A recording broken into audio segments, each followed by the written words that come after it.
Firstly, we are, for full disclosure, we are airing a story tonight from a veteran who alleges that a year ago in January, he also came to this facility, and he was also experiencing a mental health emergency. He was suicidal. He said he was very clear when he arrived here. He said that the response that he was given, and I'm going to quote him here, is that he was told, bear with me here. In essence, he was told he needed to go to his doctor and get like permission to be seen here, something to that effect. Go to your provider and get authorization to be seen. He said he eventually got the help by calling the suicide hotline. Can you speak to, now this is maybe one of a handful of people who've said that they came here feeling suicidal, and this is what they were told, that they would not be seen here unless they had a referral from their doctor. That's not how it works. And so I've been the director here for 6 months. The way that it works is that if a veteran presents in crisis to any one of our VA outpatient clinics, we have teams trained in crisis intervention at each one of these locations that are able to do the warm handoff to this crisis team and be able to get the therapy that patient needs right then and there on the spot. So there is no need for a referral. There is no need for a consultation even. If a veteran presents in crisis, we get them the help they need right then and there. I can't speak to this specific veteran's experience from a year ago, but what I can tell you that today, moving forward, we are providing same-day behavioral health services, including crisis support at the El Paso VA and all of its sites of care. That is important to know because we're talking about an incident that happened January of last year. It's been quite some time since then. That's 1 year ago. My other question is that another veteran said that when he got out of the service, was reluctant, honestly, to join the VA system because he'd heard not so favorable things about it. You're going to have a hard time finding a doctor. You're going to have a hard time keeping a doctor. And in fact, that turned out to be his experience. He told me he's on his 4th doctor now. 3 of those doctors he went through in 3 years. Is there an issue of high turnover? And if so, why? So we've had pockets of turnover at various outpatient sites across El Paso. What I can tell you though is since my arrival 6 months ago, our teams have been laser focused on filling critical vacancies and having a stabilization period across all of our services. Over the last 6 months, primary care service alone, for the first time in recent memory, have made 100% selections on all of their primary care provider vacancies.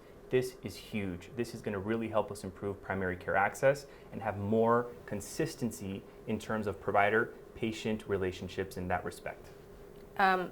Just to add, so another issue with this particular veteran was that in the years that he was switching doctors, he says that his files didn't transfer with him. So in essence, what would happen is he would get a new doctor, would have to begin the process all over again, reorder tests, which delays him getting the care that he needs, which delays him getting, applying for his disabilities. Is this still the case? Do you have a system now that's sort of more synchronized, if you will? The Veterans Health Administration, probably in the late 1970s, early 80s, was the first healthcare organization to introduce the electronic health medical record. Since then, that electronic health medical record has been, a one-stop comprehensive shop for all veterans enrolled in VA healthcare. So the experience that's being described to you is not completely accurate. Anytime a veteran transitions from one team to another, it's the same electronic medical record. The entire medical history is there, the entire consult history is there, the entire medication lists are there. Every single appointment and every single encounter is captured in that comprehensive electronic medical record for that patient, and it follows them around Veterans Health Administration, no matter if they're enrolled here at the El Paso VA or in California, for example. And one of the things he also touched on is disability. He said he's been trying to apply for full disability. It's a process that's taking a year. Is that a normal timeline for something like that, or is there a delay there? So the Veteran Benefits Administration is our sister administration that processes compensation and pension claims. What I can ask and encourage all veterans to do, that if you have questions on submitting a fully completed claim, or if you have questions on how to prepare a fully completed claim, we have a satellite office on our 2nd floor at the main campus here in Piedras that works directly with veterans one-on-one to complete a fully completed package to submit your claim so that you have a more timely decision. Right now, we're working on the PACT Act, new legislation that's expanding VA healthcare and benefits for veterans exposed to toxic burn pits, for example, and other toxic substances. And so right now, the VBA, in partnership with our organization and many community organizations, are continuing to host PACT Act Claims Clinic so that claims experts can work one-on-one with veterans to complete and put together a claim and submit it right then and there. I want to talk to you about medications. I spoke with another veteran, an older gentleman, who said that he did not get his medications on time.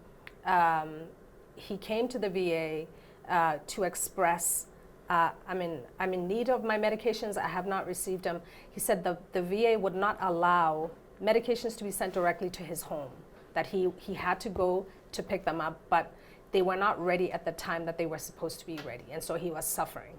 This is one of the questions they wanted me to ask about what the VA is doing to make sure that veterans are getting the medication they need in a timely manner. So we have one of the most innovative and comprehensive central mail-out pharmacy systems in the country within VHA. These centralized mail-out pharmacy systems are regional and support various VA medical centers across the country. The one that supports our region in this area of the country is great. About 95% of our veterans get their medications through this system mailed to their home of record. Now, on occasion, when there's issues with narcotics arriving, or if there's diversion for narcotics arriving to a particular address, then there's some protocols that we follow to ensure that that veteran does not have narcotic medications missing, for example. And that's when they'll be required to maybe pick them up or have a signed receipt for FedEx, for example. So those are some of the options that sometimes we work through. But what I encourage veterans to do is that if you have an issue, reach out to me. I have an email address that I share widely with all of our networks. It is the following: askelpasova@va.gov. Those emails go directly to me and my team, and I review them every single day. But Mr. Garza, don't you think that in 2023, this is a bit of an antiquated system? Why is the VA still using snail mail to get veterans their medications when we live in an age where so many things are possible? Why is this still the only way? So veterans have options in their healthcare. They can come pick up their medications at our pharmacy window. They can have it mailed to their home address. The majority of our veteran patients are satisfied with the timeliness of their medications arriving, and they're also very satisfied with the process in which they can renew medications. There is a My Healthy Vet portal that connects veterans with their electronic medical health record, that they're able to see their notes, their consults, their labs, their upcoming future appointments, and they also have the ability to renew their medications through this online portal. So for me, this is not an antiquated system, it's a new innovative technology that our veterans are utilizing more and more every single day. I guess the last question I want to ask is really the sort of resounding message that I've spoken with the resounding message from every single veteran that I've spoken to, and I've spoken to many, is this sort of sentiment that they're not surprised, that someone would come here seeking care, for whatever reason not get what they need, and then be pushed to the brink, to the point where they end up hurting themselves.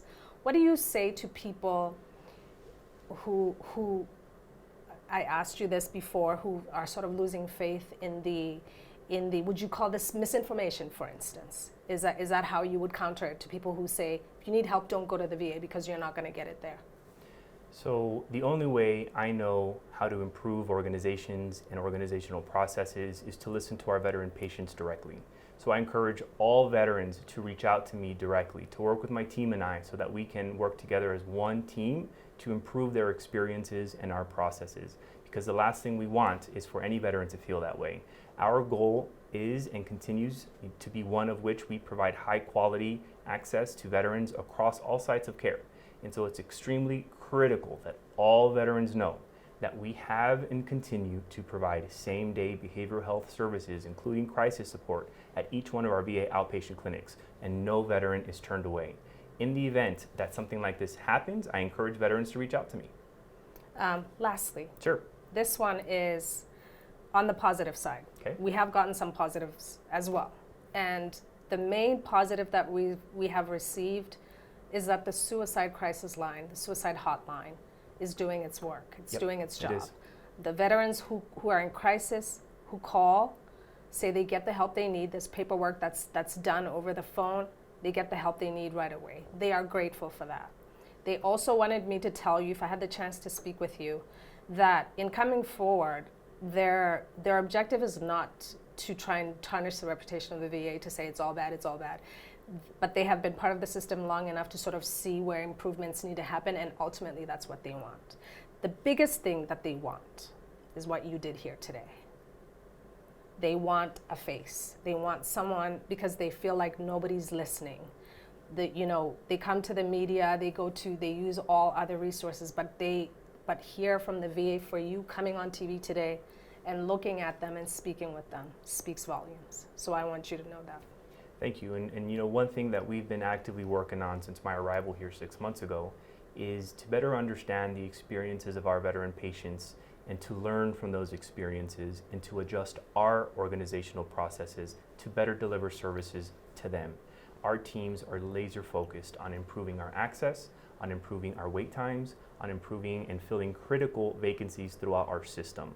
So we are listening every single month. We have a tele-town hall with thousands of our veterans that connect with us every single month, and we provide them important critical updates. But more importantly, we take a lot of their questions and we answer a lot of their questions. And so I think this is an opportunity for us to continue listening, for us to continue engaging, because we have to work together in order to improve this system for the future. The El Paso VA has come a long way, and we have much more work to do. We are a transforming organization, a learning organization, and we're going to do better. It's wonderful to hear. Thank you, Mr. Garza. Thank you. Jerry, anything you'd like to add? Anything I didn't ask? Okay. Thank you so much, sir. Thank you. We appreciate your time. Appreciate to meet you. Thank you. Very nice to meet you as well.